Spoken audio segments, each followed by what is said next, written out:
그리고 대개 서원 앞에는 요 앞에 하마비가 서 있는데 여기는 하마비가 없어요. 하마비하고 하마평하고 조금 다른데, 하마비는 말에서 내려서 걸어가라는 것이고, 하마평은 왜 요새 누가 장관 되겠다 누가 장관 되겠다 그런 얘기가 있잖아요. 그러한 것이 하마평이고, 이 문은 외산문으로서, 외산문은 내산문하고 반대되는 경우거든요. 그래서 들어갈 때는 동입 서출, 동쪽으로 들어가고 서쪽으로 나오라는 그런 얘기입니다. 가운데 길은 신이 다니는 길이기 때문에 일반 사람들은 다니지를 않아요. 그리고 저 안에 현판에 중림서원이 있고, 요 앞에 유도문이라고 써 있는데 이 글자를 아는 사람이 별로 없더만 그래요. 유도문이라는 것은 도의 길을 가라는 그런 내용입니다. 자, 안으로 또 들어가시죠. 외산문을 들어오면은 양쪽에 강당이 있는데, 이쪽은 대원 그때 해소이 돼 가지고서나 강당은 없는 것입니다. 향교하고 서원이 어떻게 다르냐 하면은, 서원은 들어오면서 공부방이 양쪽에 강당이 있고, 향교는 사당이 있습니다. 서원은 사립학교로서 강당 뒤에 저 뒤편에 사당이 있고, 향교는 공자를 모시는 사당이 있고 그 뒤에 강당이 있는데 바꿔지는 것이거든요.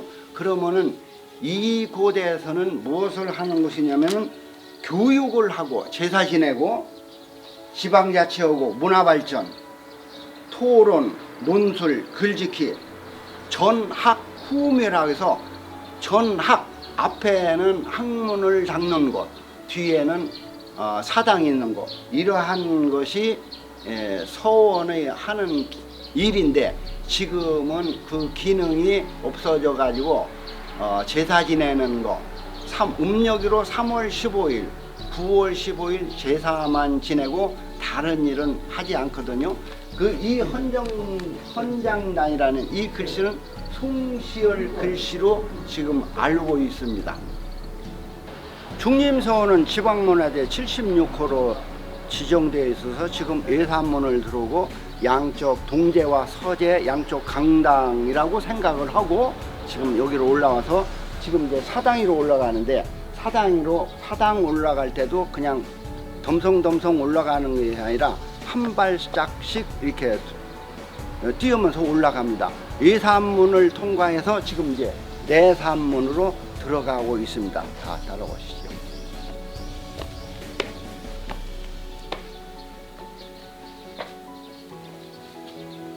이 비는 항상 서원비거든요.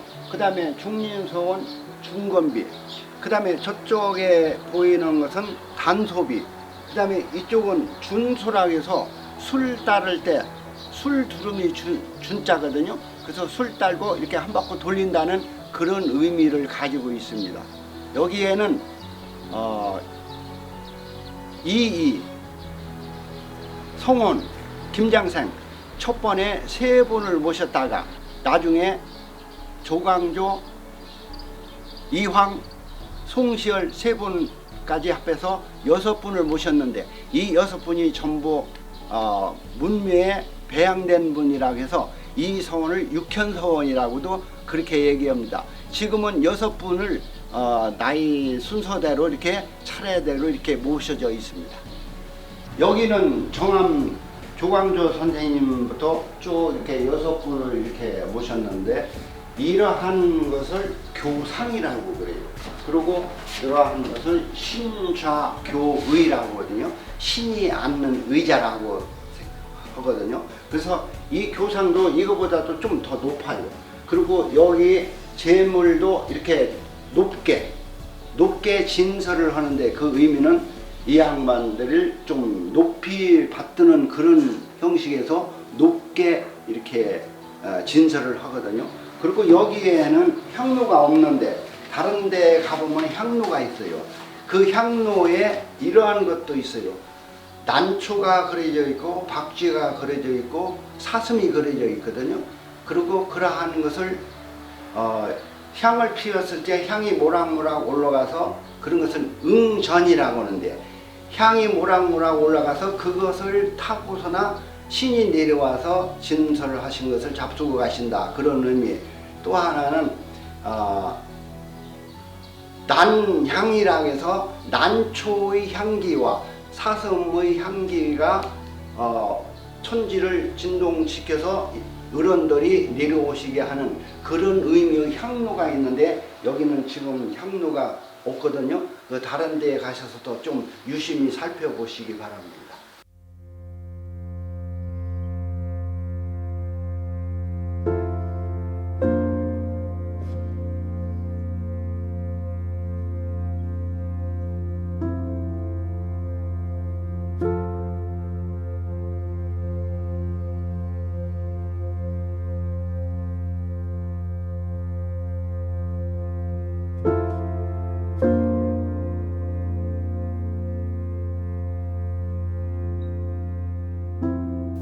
여기는 임리정입니다. 임리정은 여기 있는 것처럼 1626년 인조 4년에 사계 김장생 선생님이 이 건물을 지었습니다.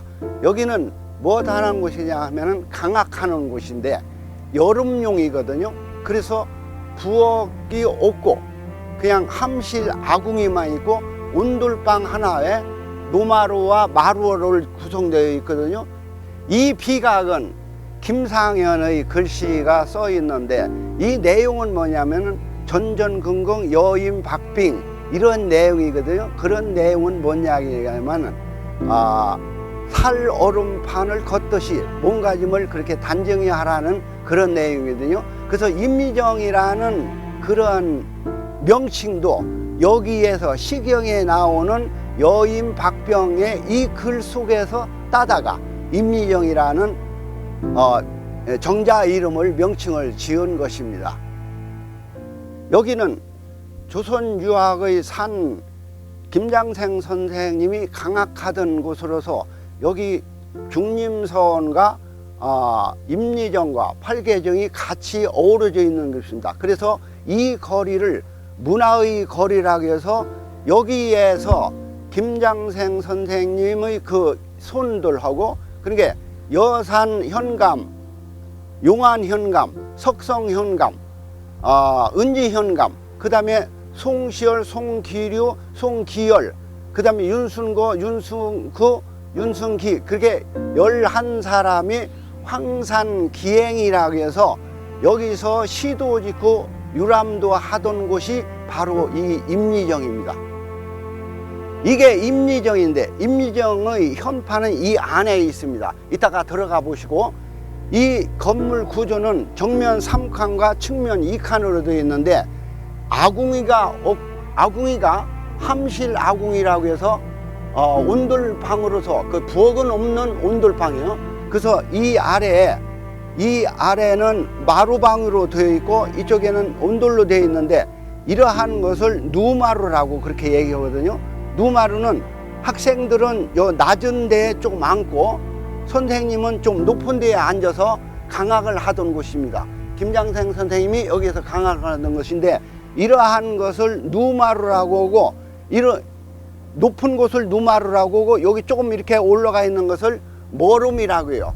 머름이라는 것은 선생님이 여기에 앉아 계셨을 때 하체가 안 보이게끔, 하체가 보인다는 것은 남한테 좀 그러한 면을 안 보이기 위해서 이러한 것을 머름이라고 하고 누마루라고 합니다. 여기서는 이 임리정과 저쪽의 팔계정은 전체적으로 여름용의 강학하던 곳입니다. 이러한 문을 복합장지문이라 해서 이 문이 이렇게 합해 가지고서나 위로 걸거든요. 이 문을 이쪽으로 합해 가지고서나 이 등걸쇠 여기에다가 거는 그런 우리나라 조선의 문화는 이게 접이 문화예요.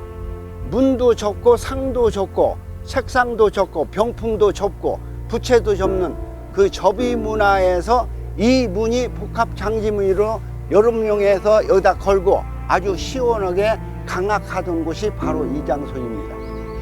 이게 구봉 송익필 선생님의 시인데, 차, 김희원, 황산정기. 그런 게 김희원, 황산정기에 대해서 쓴 글이거든요. 전체적인 것은 좀 시간상 그렇고 그 차 김희원에서 차용해서 쓴 글이다, 그런 내용입니다. 임미정 중산기인데 후손, 송익필 선생님 후손이 쓴 글로 이렇게 알려지고 있습니다. 임미정이라는 글을 어디서 따왔냐면 시전의 소화에 전전긍긍 여시면 여의 박빙, 거기에서 따다 온 글이거든요. 그래서 임자 따다가 오고 리자 따다가 오고, 내용은 아까 밖에서 설명한 것처럼 우리 몸가짐을 단정히 하고 몸 조심하라는 거, 살 얼음판을 걷듯이 자기 몸을 잘 간수하라는 그런 내용의 글입니다. 여기는 1921년 5월 18일 날 미국 선교사 엘리스 샤프, 우리말로 사예리시라고 합니다. 이분이 여기 와서 황금정 유치원을 시작한 곳입니다. 이 유치원은 이 지역의 최초 유치원이 되겠습니다.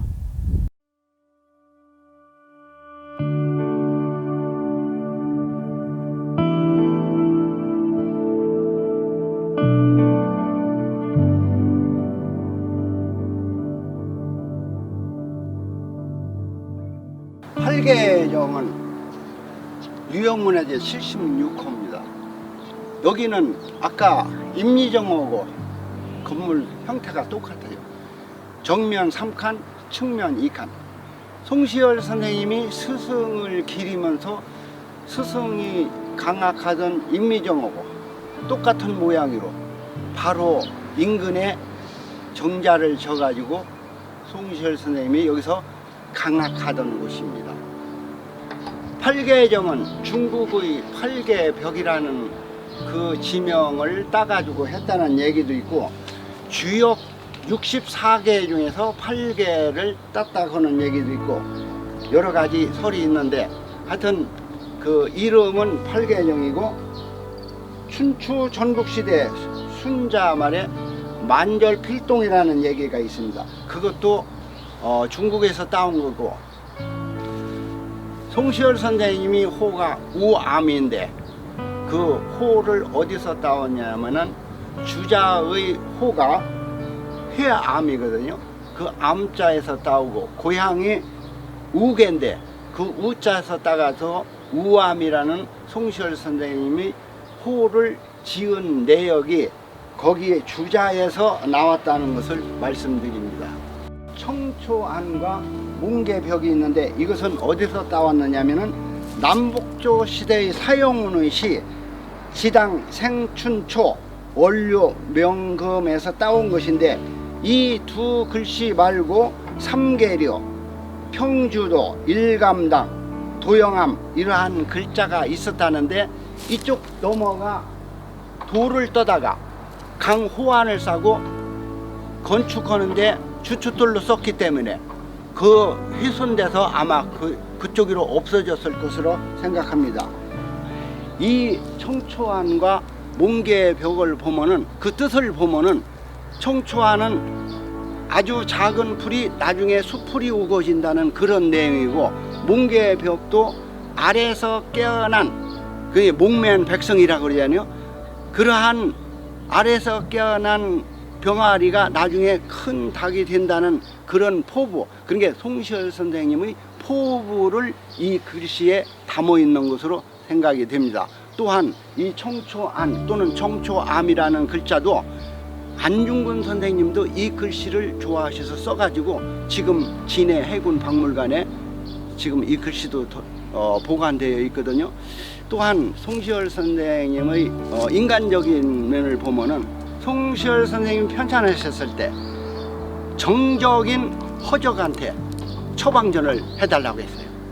그래서 인간적인 면에서 그 처방전을 가지고 와서 처방대로 약을 지은 것이 아니라 아들이 생각할 때 여기에는 비상이 들어가 있을 것이다. 그래서 비상을 5개에서 2개를 줄이고 3개를 넣어서 데려 먹었더니 안 났더라는 얘기요. 그래서 다시 얘기를 했더니 그대로 처방전이 나와서 아까 얘기한 대로 원래대로 처방 원래대로 했더니 낫더라는 얘기요. 그러한 것을 봤을 때 정치적으로 정적이지만은 인간성이 있었다는 그런 내용도 전해 내려오고 있고, 초상화를 보면은 아주 씨름 선수처럼 신체가 좋았거든요. 그리고 두뇌가 컴퓨터처럼 아주 명석했다고 그래요. 그러한 분이 속담에 회덕선생이라는 그런 얘기도 있고, 근데 하여튼 당대의 조선왕조 실록에 건 3,000번이나 나올 정도로 했다 하는 것은 당대에 하여튼 한 세대를 주름 잡았던 훌륭한 선생님이었다는 것을 우리가 이 정자를 통해서도 알아볼 수가 있습니다.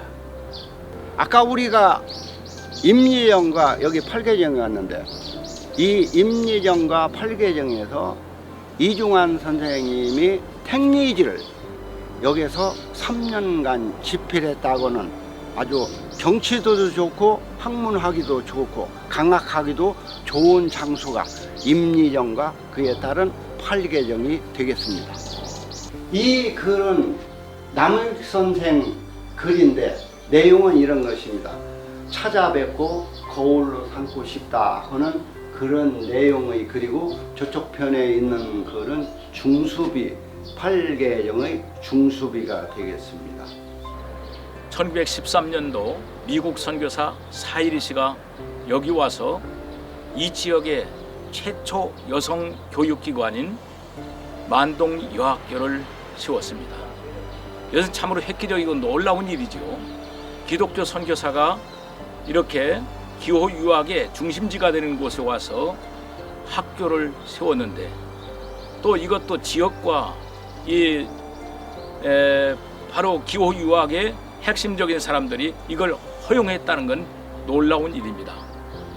이 사이에리 씨는 21년에 황금정 유치원을 세우고 이렇게 여성교육기관 만동 여학교를 여기서 세워서 이 지역에 교육을 이끌어 갔는데, 최근에 1990년대에 와서 이분이 그 모든 공적이 인정돼 갖고 지난 5월 6일 날 우리나라 국민훈장 동백장을 수여받았습니다.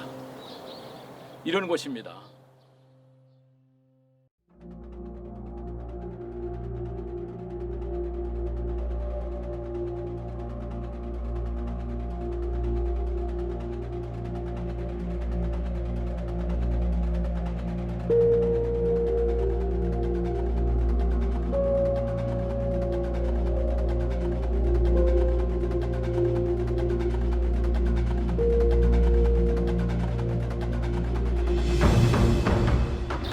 덕의정은 상추지역 제1호로 그전 이름은 여지도에 보면은 수운루라고 있고 수운정이라고 있거든요.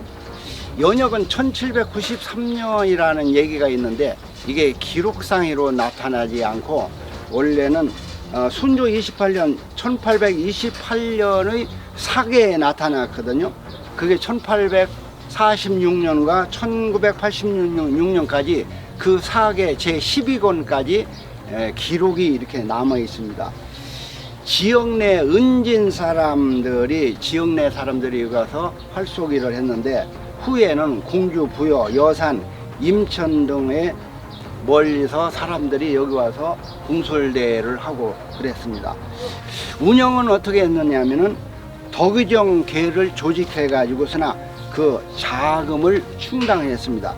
그 접장이 누구였느냐면 1846년 양성씨가 양접장 사문 보가라는 그런 사람에 의해서도 이루어졌다고 하는 거.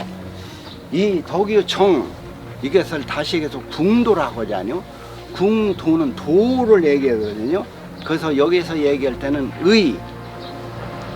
의로운 사람이 되자. 그리고 이제 체격적으로 바른 뜻을 가지고 뜻을 바르게 갖고 속은 덕 있는 사람이 되자 하는 것이 이게 궁도의 그 목적이 있는 것입니다. 여기에서 원래는 옥녀봉의 관해루라는 그 정자가 있었는데, 그 사장이 있었는데 거기서 이쪽으로 옮겨왔어요. 이따가 저 사진 도착지에 가서 찍을 때 관해로 옮겨온 그 정자가 저쪽에 지금 남아 있습니다. 활쏘기는 우리 조선 왕에서부터 민간인들까지 널리 퍼져 있는 우리 정신문화인 겸 육체적인 운동 중에 하나가 되겠습니다. 여기는 덕유정입니다. 이 덕유정은 강경의 근대사 속에 정신문화의 핵심지가 바로 덕유정입니다.